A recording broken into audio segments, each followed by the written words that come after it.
Good morning and welcome to Yuma County Special Session of the Yuma County Board of Supervisors, also sitting as Special Taxing District, March 27, 2024 at 9 a.m. Board members will attend in person, by telephone, or remotely via electronic conferencing. We're all here. And can we please stand for the Pledge of Allegiance and we'll have Supervisor Lines lead us. Please join me in the pledge. I pledge allegiance to the flag of the United States of America and to the republic for which it stands, one nation, under God, indivisible, with liberty and justice for all. Thank you.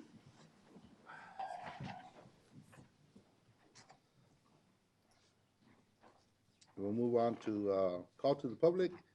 Call to the public is held for public benefit to allow individuals to address issues within the board's jurisdiction. Board members may not discuss items that are not specifically identified on the agenda. Therefore, pursuant to Arizona Revised Statute 38-431.01A, action taken as a result of public comments will be limited to directing staff to study the matter, responding to criticism, or scheduling the matter for the future for further discussion and decision at a future date.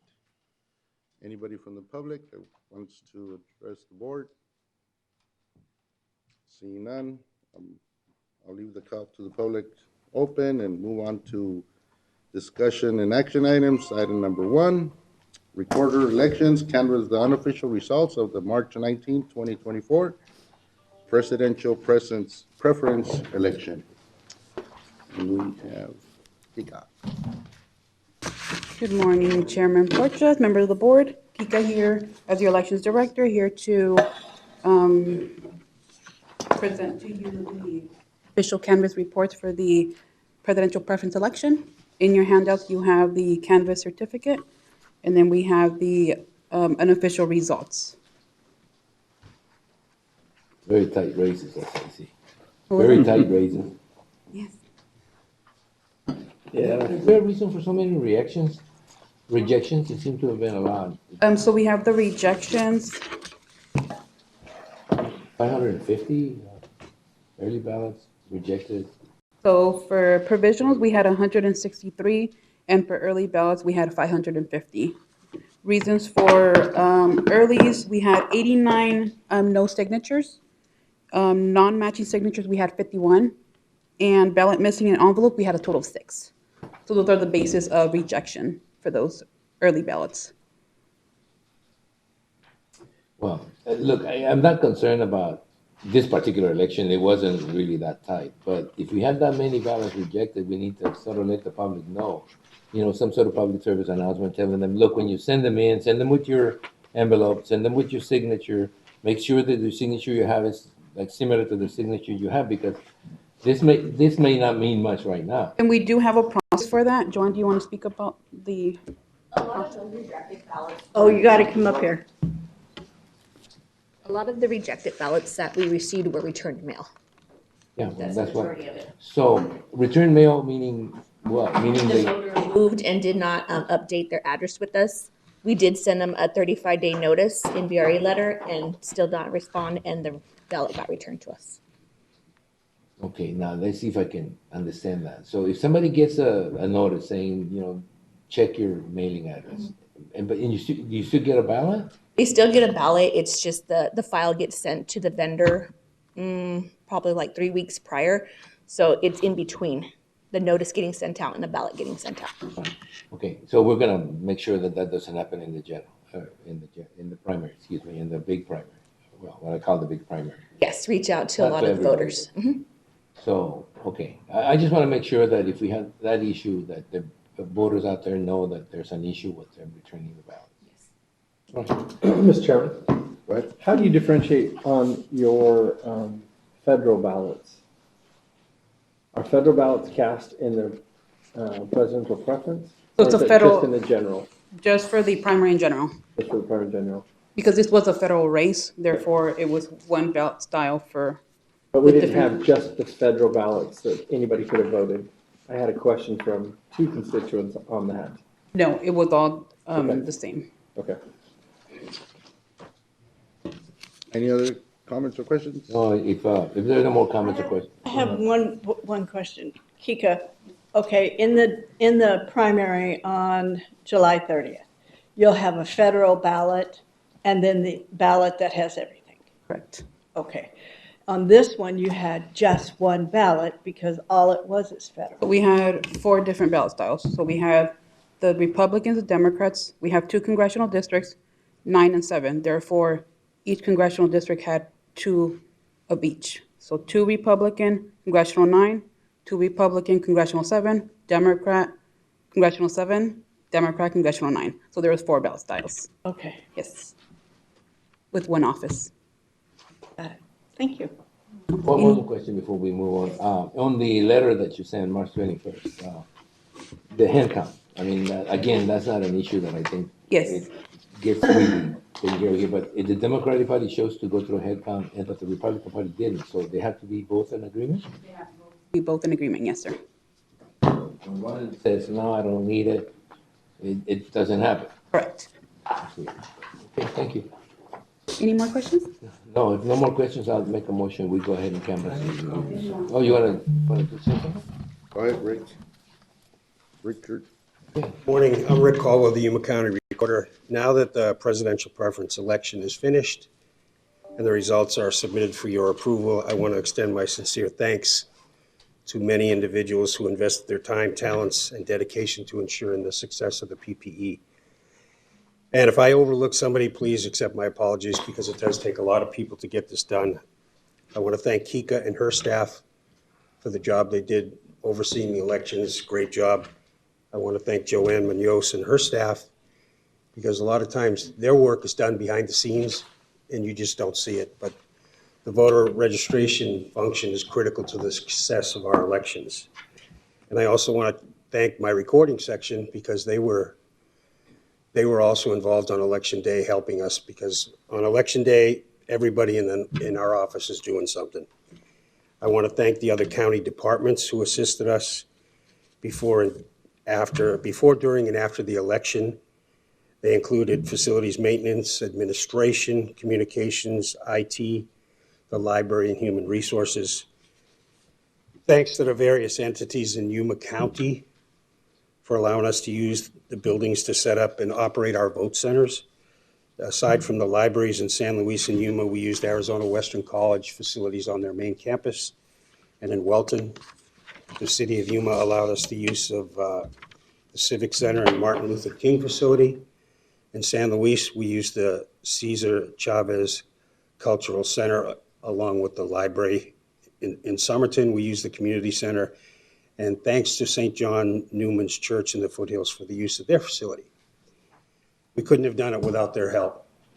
And I definitely want to thank law enforcement for their support. We had a meeting last week to go over any potential problems.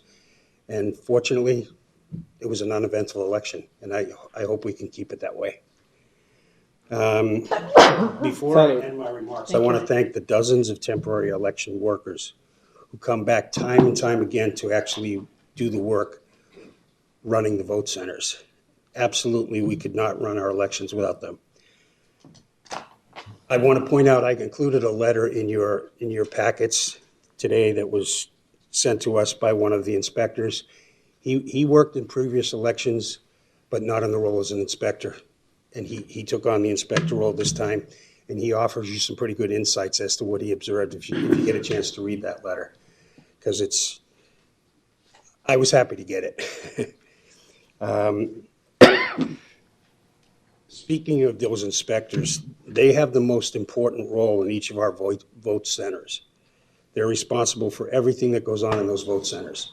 It's not Kika. Kika's back in our office watching things, but those are the people out there making the calls, dealing with the real life situations. And I'm amazed at how well they handle the election when you consider they're not conducting elections every week.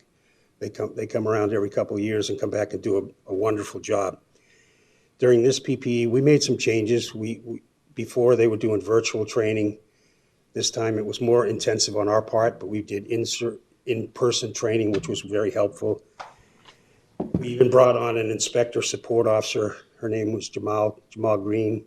She's worked with us in the past. She didn't work during the last elections, but she came back.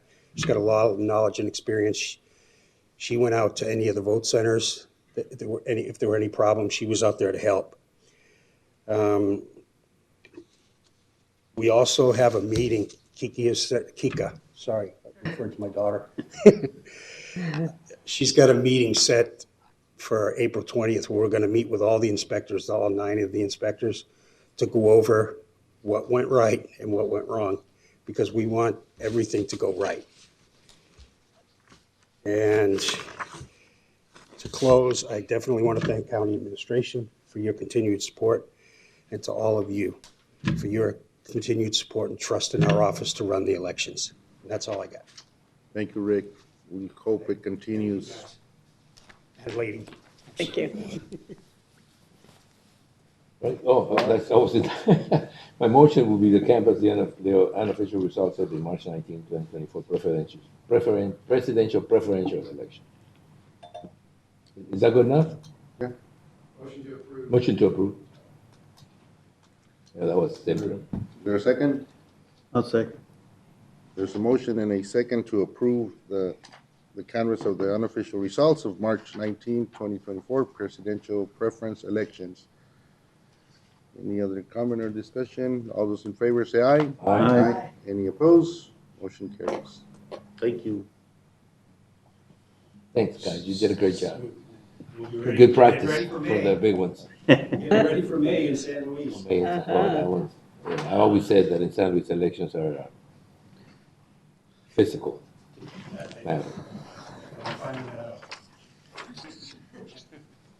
All right, moving on to item number 2. Human Resources Discussion and Action to interview the following applicants for Justice of the Peace for the Yuma County Justice Court, Precinct 2, interim position, Scarlett Harper and Vivian Figueroa. Good morning, Jessica. Chairman Porches, members of the board. Jessica Rodriguez, Human Resources Director. I am here to present 2 candidates to you who will be interviewing today for Justice of the Peace Precinct 2. Our first candidate is Ms. Scarlett Harper, and I'm going to have her come have a seat here, and you can proceed with your interview questions as you desire. Do you have any questions before we proceed? Any questions for Jessica? We're not picking between us who's asking any questions, right? No, we'll just go down. Just down the list. Yes, however you see fit. Thank you. Before we start, I'll just say, welcome, both of you. And we're gonna ask. We have some questions that we're gonna ask, and if we can go, we'll start with Supervisor Pancrasi and come down the left. The list. Good morning. Good morning, Ms. Pancrasi. How are you? I'm good, and you? I'm wonderful. Can you tell me what educational experience do you have? I've taken some courses throughout my work time with the county for paralegal at Arizona Western College. I have taken the mandated judicial COJIT mandated by the Arizona I didn't. courts. I know it's in here, but I want to hear it. Go ahead. That's it. Okay, thank you. Thank you.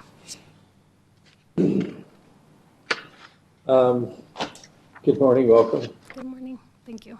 Please tell us about your experience with the judiciary and why you want to serve as Justice of the Peace for Precinct 2. Can you repeat that?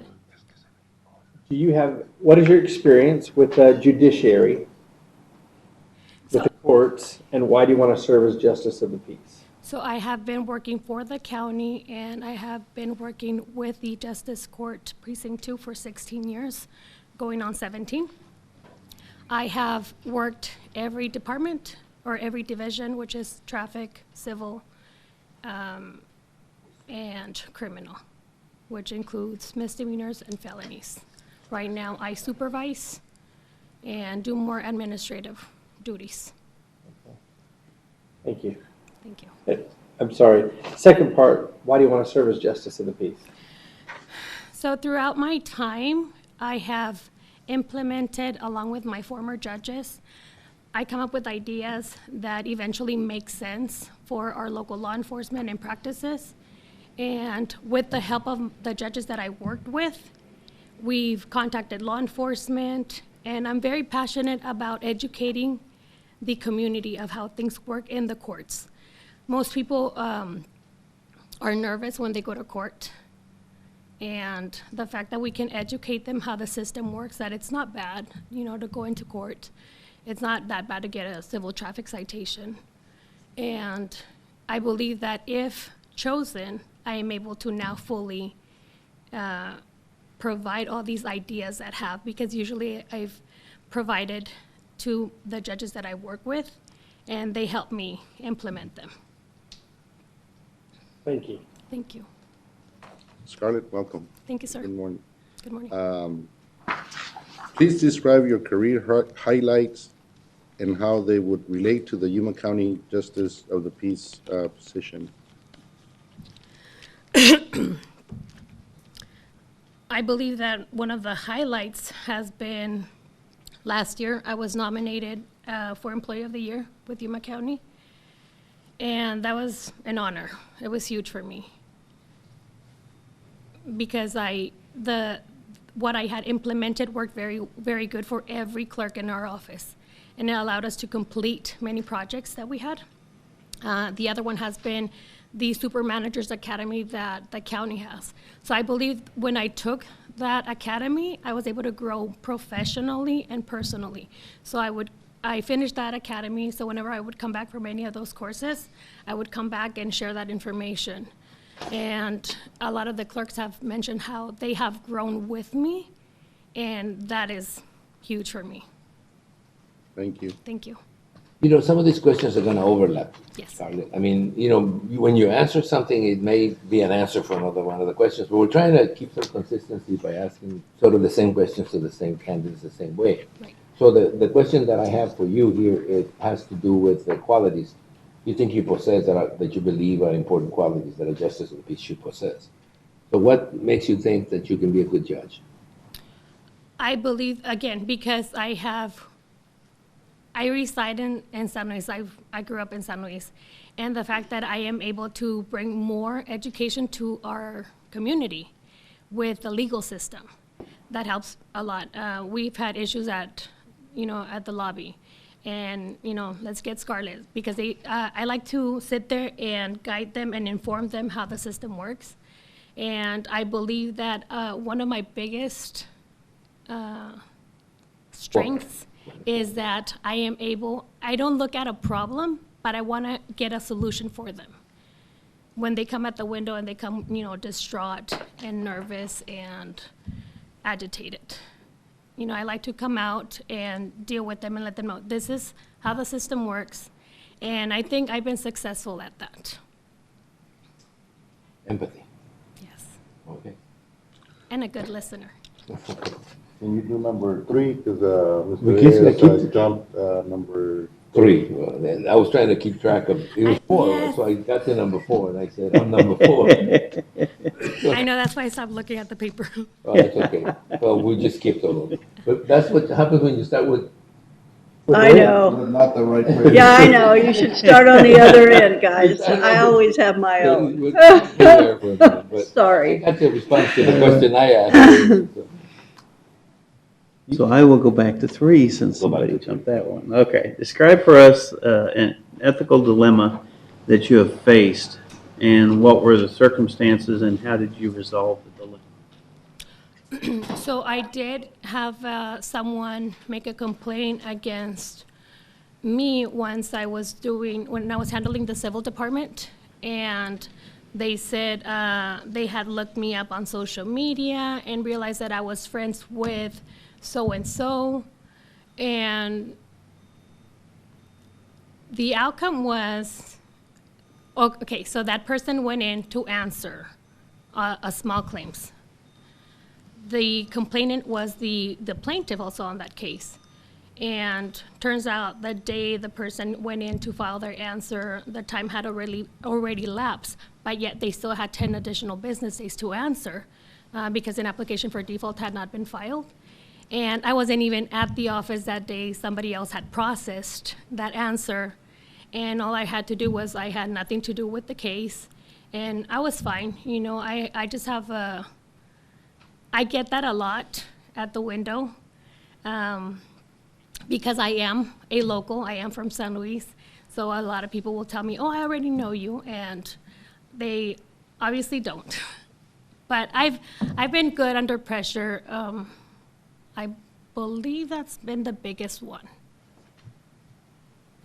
Thank you. You're welcome, thank you.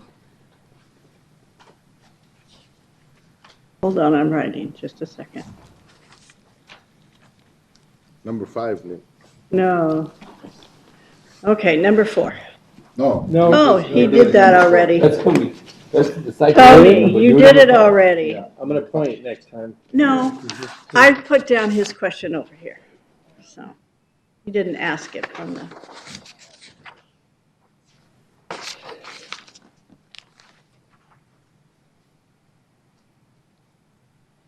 Describe a situation where you remained impartial despite personal biases.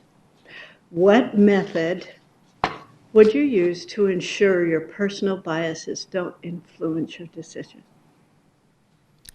And again, because it's such a small community and that's where I grew up, I get a lot of people that walk in there that I know, that I grew up with, that I went to school with. And as soon as I see somebody walking out, let another clerk know, I was like, can you please handle that? Because I know them this way. And it happens also with the staff where they will let me know that is my relative. And then I said, okay, I know now, no information is passed on to the judge. And then we can discuss that after the fact. But yes, I've had many Yeah. occasions where that's happened. And I just, step back and let someone else handle it. Thank you. It's a small town, so. I know. Scarlett, how will you build the respect and trust of both the legal community and the public? I built great relationships with the local law enforcement. I have, when I've seen customers again come in and say, well, such and such department or agency did this, and I know that by law they're not allowed to, I will contact them and say, because of this, you're not allowed to do that, and I have this situation, and I will send them and they will let me know. Thank you.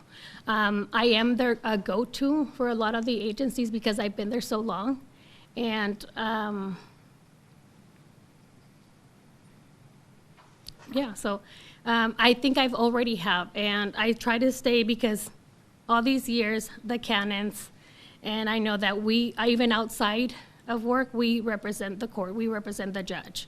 And a lot of that is, again, by educating the customers and explaining to them, it wasn't the judge that made the decision. So it's, this is how the system works.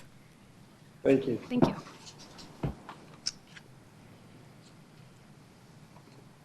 What would you do if you realize after a hearing concluded that you made a wrong decision based on the law or the facts? Okay, that's happened before. So what we are allowed to do is we can recall that case.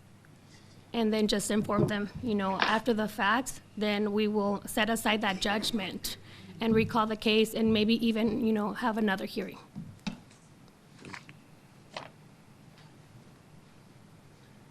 How would you evaluate the efficiency of court operations, and how will you implement any changes you identify are needed? Our core operations right now, because we've been without a judge for the past 11 months, have been running very smooth. We've treated the situation as if, when our judge is on vacation. So the fact that we have handled that very well, we've had Superior Court who's overseeing our court come and tell us that we're doing a great job, that they do not have to physically be in there. That means a lot because I know that staff and our team is very well organized. I've actually had to set up, times. This is the time that you have to send out this court list because that time works for all the other departments for them to get ready for our cases when we have in custodies and we have video court that we have to go. We work with a lot of agencies. So right now, I think that we are running very smooth and court operations are very well. What I might add, if possible in the future, would be to bring back the Arizona at Work interns that we've had in the past, and they've helped a lot. And the interns that we've actually had have come and stayed to work with Yuma County, so that's great.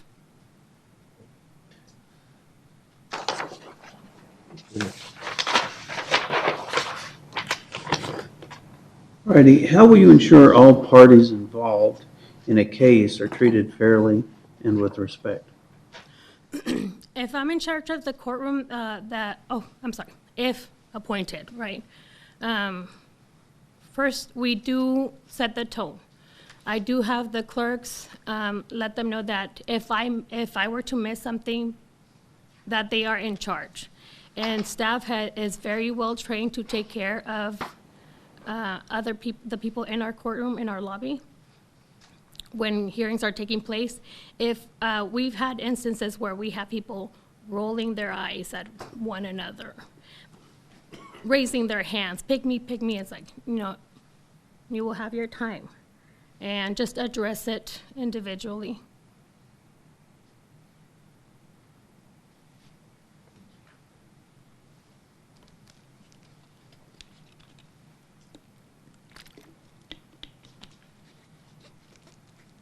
Ready?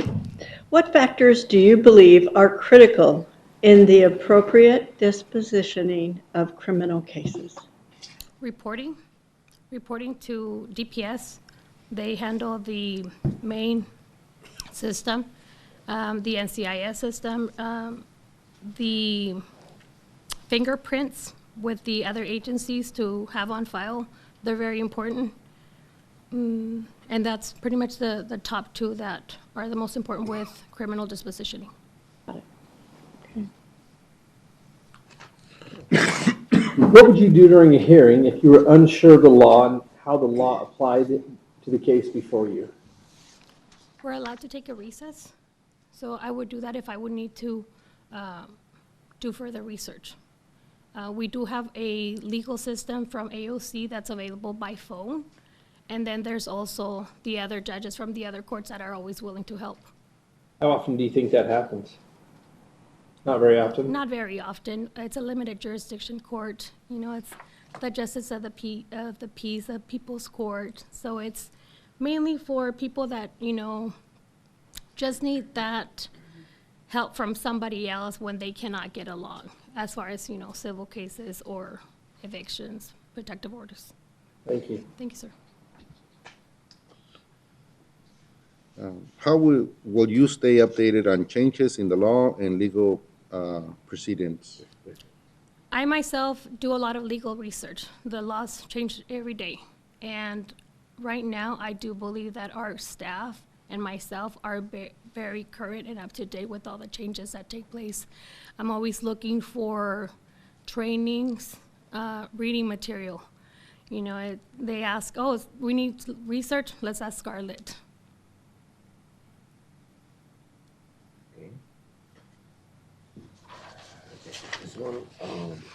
Is there anything else you would like us to know?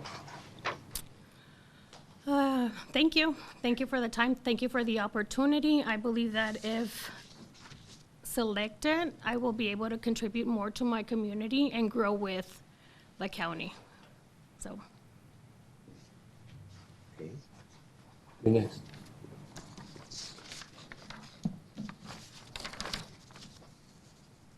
In case you don't know where I'm at, I'm in the 13-40. No, just write down her answers here. Okay, can you please affirm you meet the following criteria? Registered to vote as a member of the Democratic Party in Arizona, Yes, sir. resides within the boundaries of JP2, I do, sir. and understands the English language. Yes.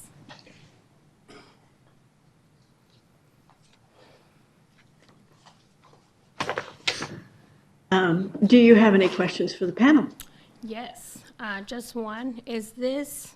I know that this term is a 4-year term, and this is not an election year for the JP2 position. Will this now be an election year for this position? I believe, can you answer that? I don't think I was so. going to ask that question myself. I was told that this was a temporary appointment. He'll answer. Go ahead. The appointment of this position, because the appointment takes place before the turn-in of the nomination papers, will require it be done that way. However, if that's not able to take place, in the past, what has happened is there's been no name on the ballot, and whoever's appointed is a holdover for 2 years, till the next general election. So if nobody registers for the election, the appointment continues for the remaining 2 years. But if someone's name is written a few times, if it's recorded, in other words, if there's a candidate for the JP's position in November, which is a little tough because I think the last 2 days, there's 2 days left to pick up a signature or something for any of the positions. Has this position been announced, Richard? Kika? Is it one of the positions up for election? Has anybody filed the letters of intent? Okay, well, all right. It's going to get a little complicated. It's happened in the past. It happened with the county attorney's position back in 2004 when there was an appointment, 2 weeks left in the term, and the person who was actually named on the ballot had withdrawn, and she went to the Court of Appeals, and the appointed county attorney held over for 2 years and then ran on the general election that time. Then there's case law that supports that. They're called holdovers. I get it. I get it, but I just wanted some clarification because I was told this was an appointment for the remainder of this year until the election was held. So I said, okay, but if nobody runs, which is what I'm hearing, there's a holdover situation that we don't need to reappoint. We just simply hold over. Right. If the appointee chooses to act as holdover. Right. I guess the choice will be yours. You just need to fill the position, and then the rest, there's case law and statutes that carry this forward. It's because it's just a timing issue. I'm not sure that clarifies it, but for the time being, it does to me. Yeah. Oh, nothing. There's nothing left. There's one question. I do want to have a question. It's a red flag certification question. Every time I hear somebody says something like, in San Luis, this is a justice of the peace precinct that involves more than San Luis. Most South County, which will be Somerton, San Luis, and all that area. I just want to make sure that every candidate for this understands that it's a precinct that actually covers a lot more than just San Luis. I don't, I just brought that up because the fact that our building is in San Luis, even though it's not in city limits. It is in city limits. Well, Oh, apparently. that little corner. Yes. Well, I just wanted to make sure that anybody that takes this position understands it is a broader position than just San Luis. It Correct. is a precinct that covers a lot more. Because there's a court in Somerton, there's a municipal court in San Luis, but this it's a precinct. It covers. Yes. You're familiar with the credit system from the Supreme Court, all those issues that. It's a pleasure to talk to somebody that's been there because you probably understand all this stuff. It's just Yes, difficult. productivity and all that, our points, yes. I just want to make sure And our that boundaries. Boundaries. As well. Yeah, JP2 comes up to the west side of Yuma, doesn't it? It comes down to the Like a little bit. just a piece. All right. Thank you. That's all. Any other questions for the family? No? Well, Scarlett, thank you. Thank you all. Thank you.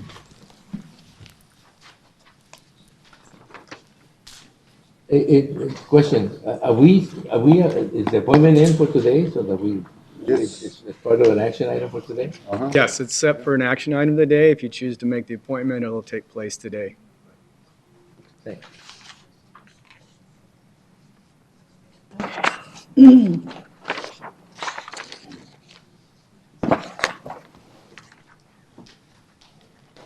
Bring the next candidate. She's gonna bring up the next candidate right now. It'll be just a moment. Are you sure she's gonna bring her here?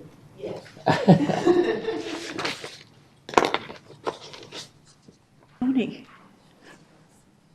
It's eyelid surgery, and it's keeping something out. good. There's supposed to be two. They're supposed to look like a cockroach, I guess, but one of them pulled up. He's growing a hair right Oh, there. well, we could say it. But it would Done stick this, out. I've so done we that couldn't- He's gonna drink that little bit. Good word of those back glasses, but you can see from that far. Yes, Okay, but barely. there's supposed to be two. And they're supposed to be taken out as they take out, whatever. But it's drooping eyelids. Yes, I had it too. That's when you're, Yeah, can't when read. you get up to a certain age, which we're not gonna admit to right now, your eyelids get a little tired. So you notice when you open up your eyes, just watch when you're driving, when you open up your eyes, that you see a lot more. And that's because your eyelids are getting a little tired. Yes, they're keeping you from, yeah, I agree. So whenever you guys want surgery for your eyelids, let me know. Been there, done that, yeah.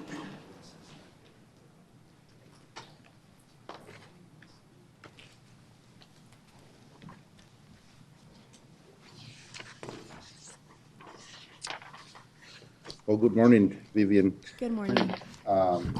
We have some questions, and we'll go down, starting. I'm still gonna ask that same question. On my right, with Supervisor Right? Pankowski. Okay. I Hi. Because she's special. know. I am. I'm the only female up here. Remember, we Anyway, can ask the other question at the end. Oh, do you want me to ask it at the end? Oh, So start with number one and then ask your question at Because the Tony end. gets confused. Yeah, I get confused about that. You know that. He's following 1, 2, 3, 4. Okay. Right there in the middle of Is, the it- forehead would that to be, tail. would that be okay? Legal, is that okay if we change the order? The same questions are being asked. Same question. I'm being told by a higher source that they would like you to stay in the order you asked your questions. Oh, okay. Thank you. So I consistency. thought so. See what Okay. happens when you start out wrong? You stay wrong. Okay. Oh, man, I'm not gonna say. Not wrong, just different. Okay. Okay. Good morning. Good morning. My question is, what is your educational background? Okay, my educational I know background. it's in here, but I want you to bring it up. Okay, so my educational background is that I attended Arizona State University for a bachelor's in global and political studies. And then after that, I got a master's with justice studies. I graduated in 2008 from the bachelor's, and it was a bad time to find a job. I did get a scholarship for the justice studies master's program at ASU. After that, I was working for a bit. I actually worked for the JAU here at the courthouse as a temp. And then I moved on to law school, and I attended John Marshall Law School, which is now UIC, University of Illinois. Okay. Thank you. No And problem. that's it. Sorry, I can't ask anymore. Please tell us about your experience with the judiciary and why you want to serve as Justice of the Peace for Precinct 2. Okay, so my experience with the judiciary is that I actually attended law school. I understand procedural law. I understand I do the legal research in the current job that I'm in. I've worked in the legal field for many years, and I have that background. Going to law school is definitely not easy, as many can attest to that, and I have that background, that knowledge. Thank you.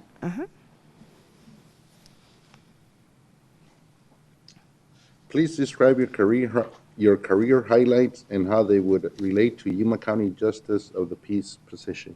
Okay, so currently I work for Arizona Department of Environmental Quality.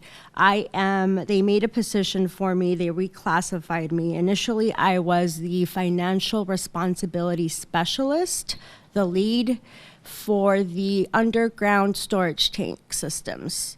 So my specialty there was understanding the regulations for gas station owners in the state of Arizona. So that's what I was doing. I was conveying the laws to the owners and operators. And the owners and operators are not people that have compliance officers, they're mom and pops. So I just tried to explain to them that they have to be in compliance with federal and state regulations in the simplest way that I could. So that's how I started there. They reclassified me to become an environmental legal specialist. And now I'm doing more legal research for different units within the underground storage tank section at ADQ. But in terms of my career, when I graduated law school in 2015, I relocated from Chicago to Phoenix, and I was working as a document reviewer for Riley Carlock.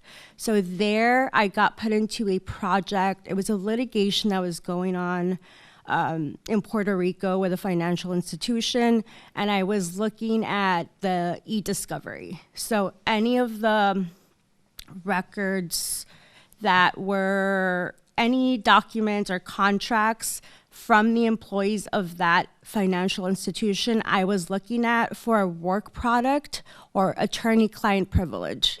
So I not only was looking at that, but I was also translating them from Spanish to English, and also looking for any information that was confidential to redact. After that, like I said, initially, when I graduated from Arizona State University, I had some difficulties finding jobs. So I did temp here in Yuma.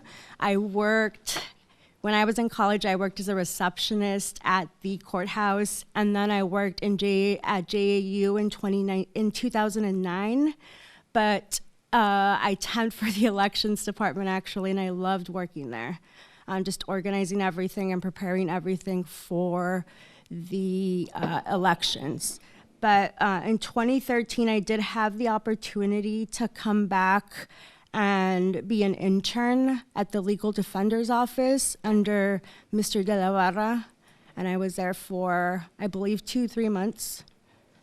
But in terms of my legal experience, a lot of it has been in the Phoenix area or in the Chicago area, because I was working and going to school in Chicago. I was working for a birth injury law attorney, and he was making me do all the intake for any cases that had labor and delivery issues. So let's say that you have a bad experience in the labor and delivery process, and your child now has cerebral palsy. Those were the type of cases that were being litigated by this attorney, who's actually very prominent in the Chicago area.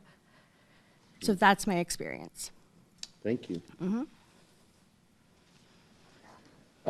Number 3, describe for us an ethical dilemma you faced. What were the circumstances and how did you resolve it? An ethical dilemma that I faced recently at the position that I'm at was that I had, since I was the lead for my unit, I had an employee that was not meeting the expectations of the job that was under me. So I had to escalate that to the section manager. And I had to, first of all, we went through several. So I was editing what she was doing, right? Auditing the quality of work that she was providing, and that was not meeting the expectations.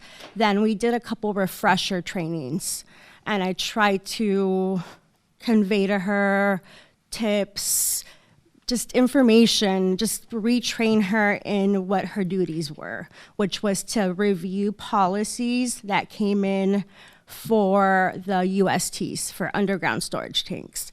So after that, after 2 trainings with her, she was still not showing up to our meetings. She was tardy, she was constantly sick, and then also she was just not meeting the work expectations, especially when we're really busy in the June and July months. Because we do work with big companies like Circle K. We regulate those companies. So it was just, she was not working as a team.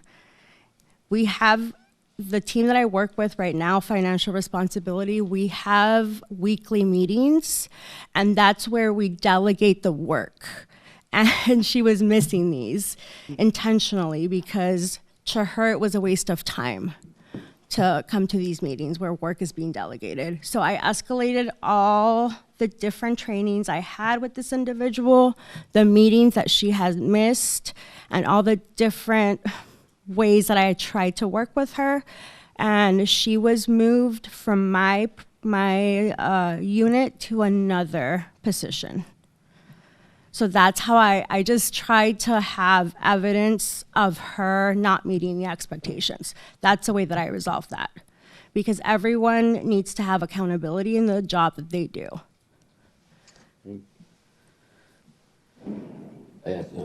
You're next.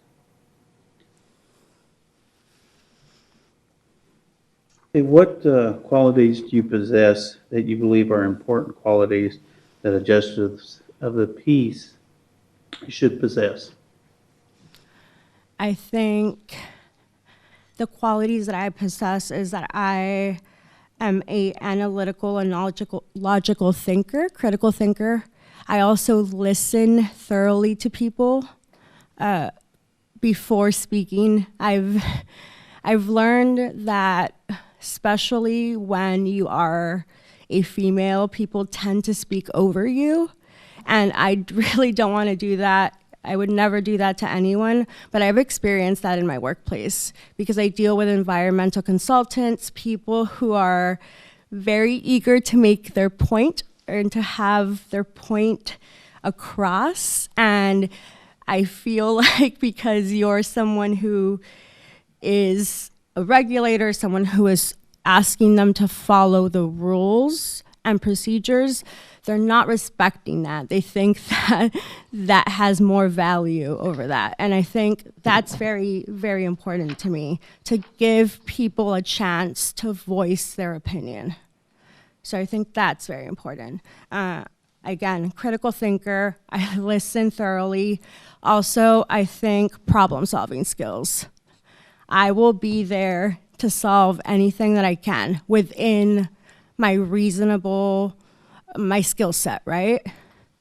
I think also being part of a team with your staff is very important because you're not going to solve anything on your own. And I think having fairness, teamwork, and accountability, like I mentioned before, is very important in a team, and building that team as well to support you, and you support them as well. I think those are the qualities that I would have. Also, impartiality, I think, is very important. Being a neutral third party, being objective, I think that also is very, very important in being a justice of the peace. So, any other questions? Okay. Okay, I'm still writing. Hold on here. Describe a situation where you remained impartial despite personal biases. What methods will you use to ensure your personal biases don't influence your decisions? Okay, this one, let me think about it for a second here. In the jobs that I have been, I haven't been really in a position where I'm making a decision based on someone that I know, that I hold any personal bias, because everything, I'm behind a screen, right? For example, at American Express, I was doing the legal research for any PEPs, PEP, or any fraudulent activity. So I was looking at that, but again, that's behind a screen. That's no affiliation to anyone that I might know or would know. But I think if I was in a situation where I would have to make decisions, I think I would follow the law. Because right now at ADQ, that's what I do. Again, I'm going to give you the example of the consultants.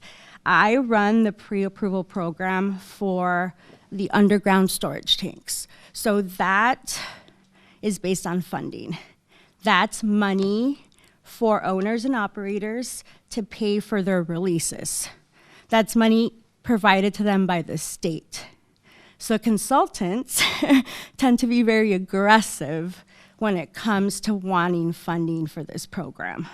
So I tell them, hey, This is a statute, ARS 1006.01A and B. This is what has to be followed. Financial responsibility, insurance on those tanks have to be in place for you to get funding for your release. Corrective action needs to happen to be in compliance with state regulation. If the state gives you money or not, that's not a reason why not to comply with the law. And I think in doing that, I'm being impartial. I'm following what's in the rules, what's in the statute.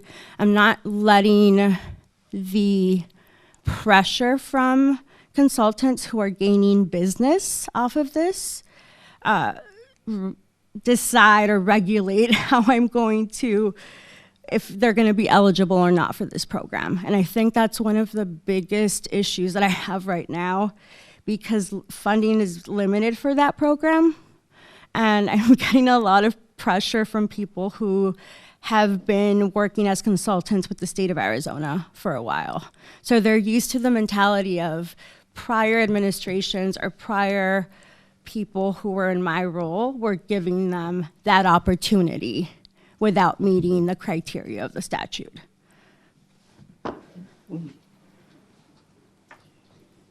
How do you build respect and trust of both the legal community and the public? I think respect is provided by treating anyone as a human being with dignity, regardless of the position that you're in, the job that you do, or your background. I think also explaining things to people in the simplest terms is the best way to go. Not everyone is a lawyer. Not everyone has been involved in a legal case. And I think that just using the simplest terms, trying to be understanding of the person's situation is very important. Having empathy. Being a decision maker, that's great. Yes, you have to be impartial, but at least try to give this person dignity, respect, and you're gonna, of course, tell them what rights they have legally, right? But I don't want to ever be in a position where I think I'm better than anyone else because of what I do or what I know. I come from a very humble background. My grandpa was a field worker in San Luis, Arizona, and I put myself in his position that he would never know how to go through the legal process. He didn't speak the language. There was a language barrier there. And I think because he was never involved in not even a traffic citation, I think that would be difficult for someone with that background. So just giving them the resources and treating them with respect is what makes you have a good relationship with the community that you're serving. Understanding that you're serving people who are predominantly Hispanic, who are predominantly working in the fields, or I'm not generalizing or anything, I'm just saying that's the community that I would be working with, right? I grew up in San Luis, I understand what goes on, and I grew up in that environment. So I understand the type of people that might be coming into the courtroom. Thank you. What would you do if you realized after a hearing concluded that you made a wrong decision based on the law or the facts? I think I would take accountability for it, and I would prepare myself for, this would be a stepping stone for me not to ever make that mistake again. I think we're all human, we all make mistakes, and we all make decisions the best that we can based on the law and based on the facts provided. So I think that would be a precedent for me to see, hey, I applied the rules and the facts to this case erroneously. If something else comes that is similar to this, I know not to do the same thing. So I think that would be how I would approach it. Again, being accountable, learning from your mistakes. Making a mistake is not life-ending. So I think it's just a stepping stone to getting more experience in what you do.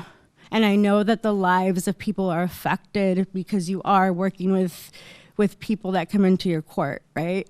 But I think that's how I would approach it. Thank you. How would you evaluate the efficiency of court operations, and how will you implement any changes you identify that are needed? I think the efficiency of court operations, I understand there's something called the minimum accounting, it's called MAS, Minimum Accounting System, I believe, and it's administered by the 08 from the AOC. And one of my goals would be to focus on that, to see that the expectations are being met for the minimum accounting system. So I think it's like a checklist that the court has to go through with their staff to see that the operations are being met.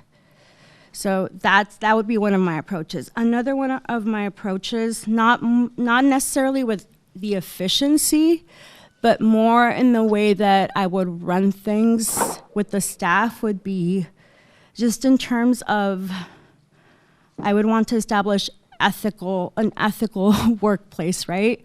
Again, where there's fairness, where there's trustworthiness, and where there's accountability. I think that is a big thing. And also, again, piggybacking on one of the questions, customer service has to be great and excellent. People have to be treated with respect and dignity.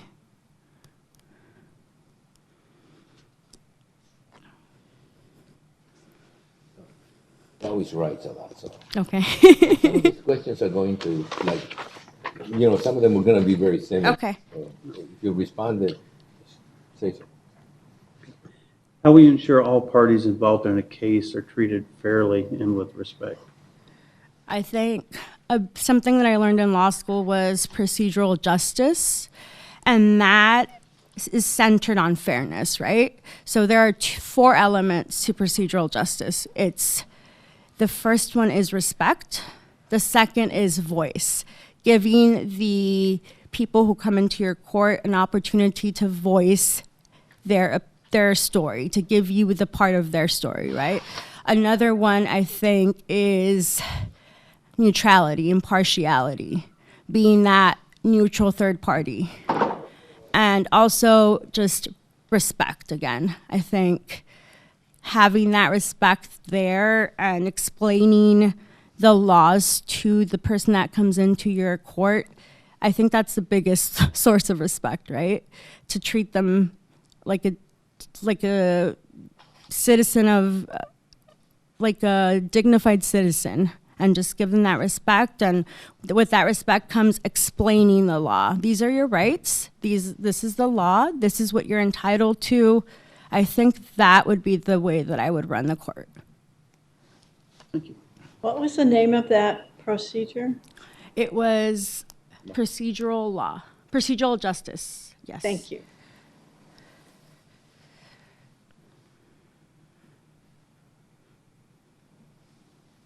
My turn? Yep. Okay.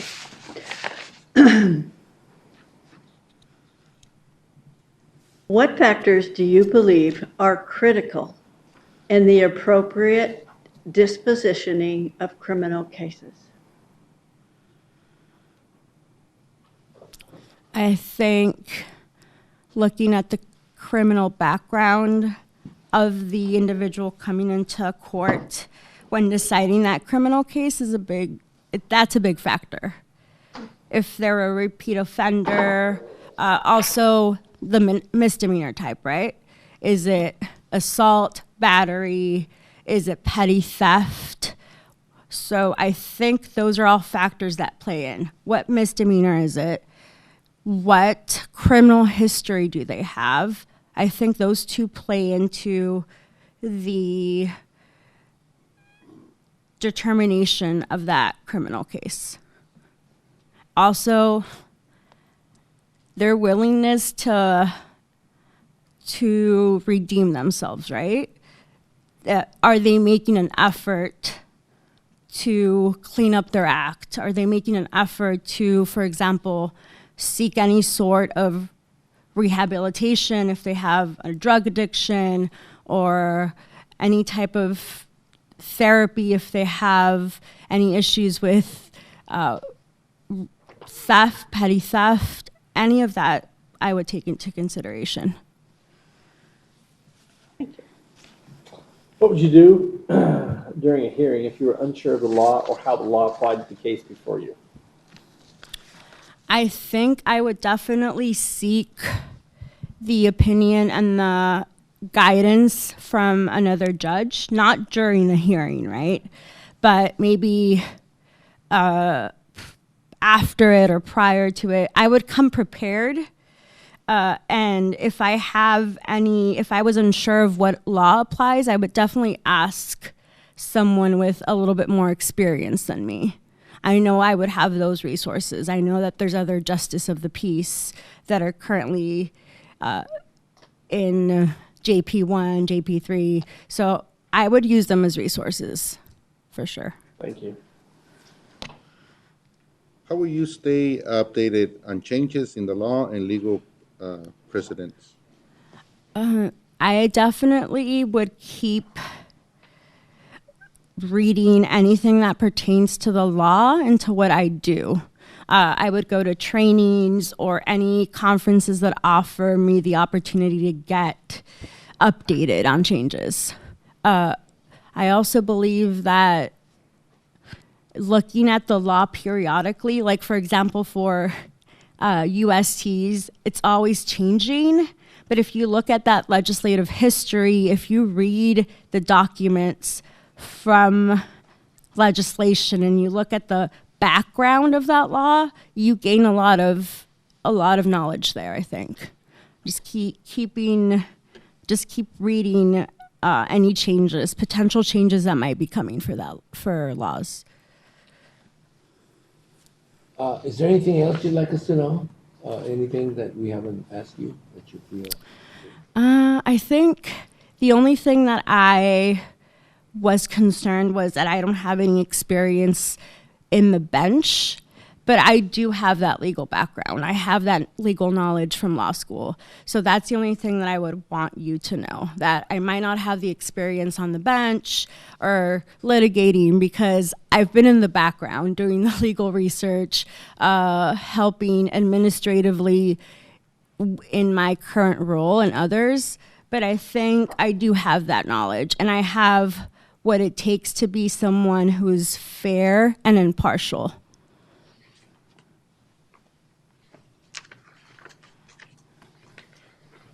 Okay, can you please affirm you meet the following criteria? Registered to vote as a member of the Democratic Party? Yes, correct. Okay, resides within the boundaries of JP2? Yes. And understands the English language? Yes, I understand.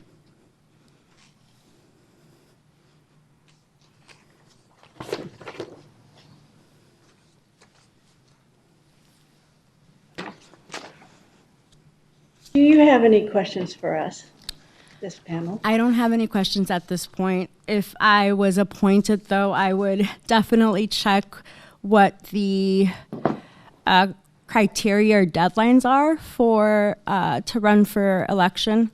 I've never done that, so I do know Kika Guzman, and like I said, I temped there for the elections department. So I am looking into that information online and with her personally. Okay. So thank you. Red flag, no. I just want to make a comment. Mm-hmm. You know, I mean, you highlight a lot of your law background. Mm-hmm. You do realize that for a justice of the peace, having a law degree is not a requirement. It is supposed to be like a judge of the people. So it's intended to be that way, I think, in the past. Well, at least personally. Okay. Because we wanted people who would judge other people at the same level. Not as an attorney, not as a judge, as a judge of superior court. Okay. And I wanted you to understand that because you're very highly educated, and you certainly, if we wanted somebody with a law degree, you would meet all that qualification right away. Just wanted Okay. you to know that. Thank you. Oh, go ahead, Darren. You had something else? No, I just cleared my throat. Okay. Um, and this is for legal and elections department. If they don't file, whoever we appoint, if they don't file, anybody as a writing will get the position. I think we need to look into that. We really need to look into it because if there is no file or no one files, it's only temporary or but if someone runs as an appointing or a writing, they put their name, I think we need to really, and we need to let Scarlett know if that's the case. So.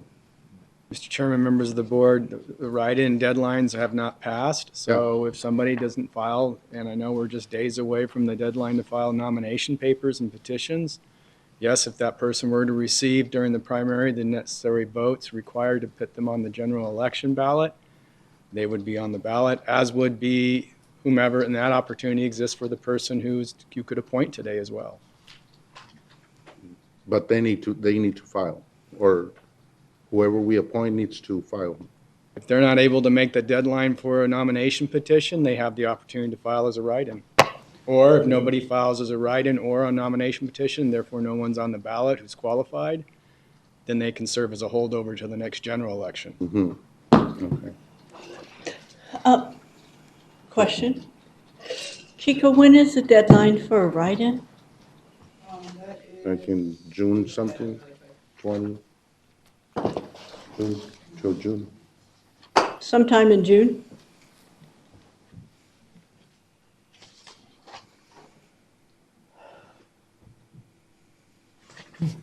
I gotta look it up. Give me just a second. Okay. Mr. Chairman, just so you know, that opportunity exists whether you make an appointment today or not, or before the writing. Mm-hmm. Okay. That's why I asked initially whether that position was listed as one of the positions for this general election. I think he could try to answer that. And if it's listed as one of the positions that is up for election this cycle. It is listed. It that is? should be noticed to everybody that, hey, that position's open. Somebody registers to run, they will be in the ballot. And Mr. Chairman, I can't confirm this. I would defer to the elections director, but this position, if it did run and meet the qualifications and filed the proper paperwork or write-in, whatever is necessary, I believe it's only running for the remainder of the term for the remainder that of the exists, so they'll have to run in 2 years anyways. Yeah, they will have to run in 2 years. Okay. Thank you. Well, thank you. Thank you. Thank you. Kika, do you have the date yet? June 20th. Yeah. June 20th? Martine says June 20th. The writing is a different deadline, I think. Yeah, the writing is. The writing is June 20th. Mm-hmm. And this primary election is April 1st. If you want to run for. What type of numbers? First of April. No. No, for this primary, it would be April 1st. Okay. I got a number. That, what type of numbers do they need? Yeah, we just wanted to make clear, and I think. You gotta move, Yeah, yeah. we meeting upstairs or just meeting here? And letting everybody out and they come in. Chairman, we believe the deadline for write-ins is June 20th. Okay, thank you, it is. Okay. And I believe you have until April the 1st to file for regular primary. Yeah. How many Is this a partisan signatures? election? Excuse me. Is this a partisan election, Democrat, Republican? How many signatures do they need? It's a lot, like 600 and something. They need a lot because it's a precinct-wide Yeah. race.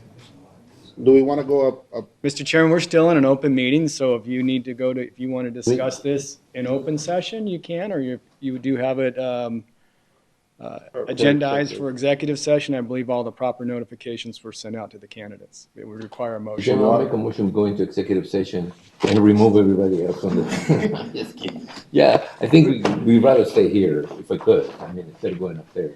So, bye, guys. We're just the necessary people to stay. Okay. We'll call you back when we make the decision if you. Stop the recording? Who made this second? No, I'll second it. There's a second to go into executive session. All those in favor say aye. Aye. Aye. Any opposed? Motion carries.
yeah, initially told me it wasn't even a partisan position.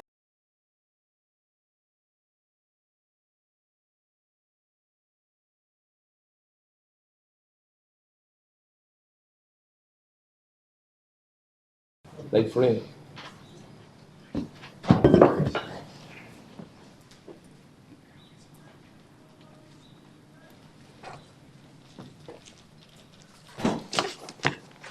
So the TV's not gonna be here, so we can begin, or somebody went to get the news media. Yeah.